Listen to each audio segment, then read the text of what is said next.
Night of the Walking Dead was released in 1992 and written by Bill Slavic, with interior art by Stephen Fabian and a cover by Rolf Ruffel. It's for character levels 1 to 3, which makes it one of only about 3 entry-level adventure modules. It takes place on the Island of Terror, domain of Sarange, which is based off colonial-era New Orleans. It is the first adventure in the Hexed series, and players will witness one of the Hexed prophecies come to pass. The heroes find themselves transported to Sarange and wander the swamp for a few days. Eventually the players will make their way to the village of Maurice de Tarson. As usual, the town is being terrorized by a serial killer, and people are just dropping dead like flies and returning as zombies. Players will explore the village and solve the mystery, which eventually leads to a full-blown zombie invasion which the players will have to survive. The adventure is very much like Touch of Death, where over the course of several days players will explore the town and a series of events will happen.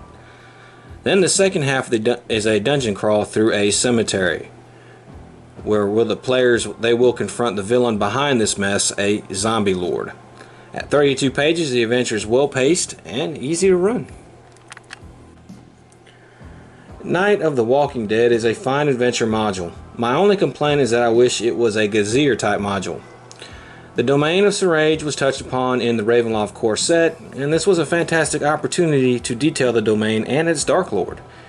Instead, the Dark Lord was not even mentioned. The town of Maurice de Tarson is a new town for this adventure, and does not feel at all like the colonial New Orleans hinted at in the core set, but feels just like another medieval town. Like any first level adventure, there's a risk of player characters getting wiped out.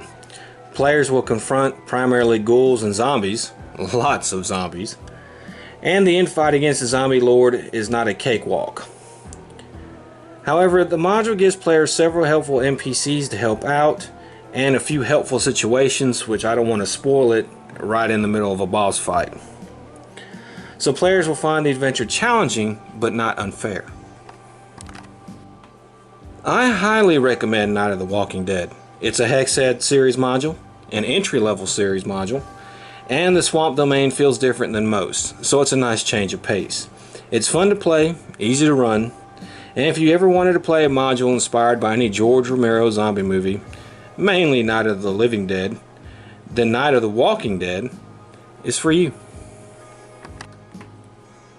In a rain-soaked graveyard, a small group of men stands around a coffin bound with heavy chains. "We are here to mourn the passing of Jean de Cardeau," intones the village priest. "Let us pray that his rest is eternal and that he never returns." As the pallbearers lift the coffin, something scrapes on the wood from inside. Quickly and without emotion, the attendants slide the casket into a crypt. Then they seal the door and flee. Behind them, unheard, a dull thudding begins, growing louder with the onset of twilight. There can be no place for those who linger in the earthly realm after death, and there can be no sanctuary on the Night of the Walking Dead. Set in a zombie-infested swampland, Night of the Walking Dead is an ideal first-time RAVENLOFT adventure. Players must unravel the mystery behind a string of murders and disappearances in a village plagued by ambient dead. And all is not as simple as it seems. The hour of fear is upon us. Are you ready to face the demiplane of dread? 4 to 6 players, levels 1, 2, 3.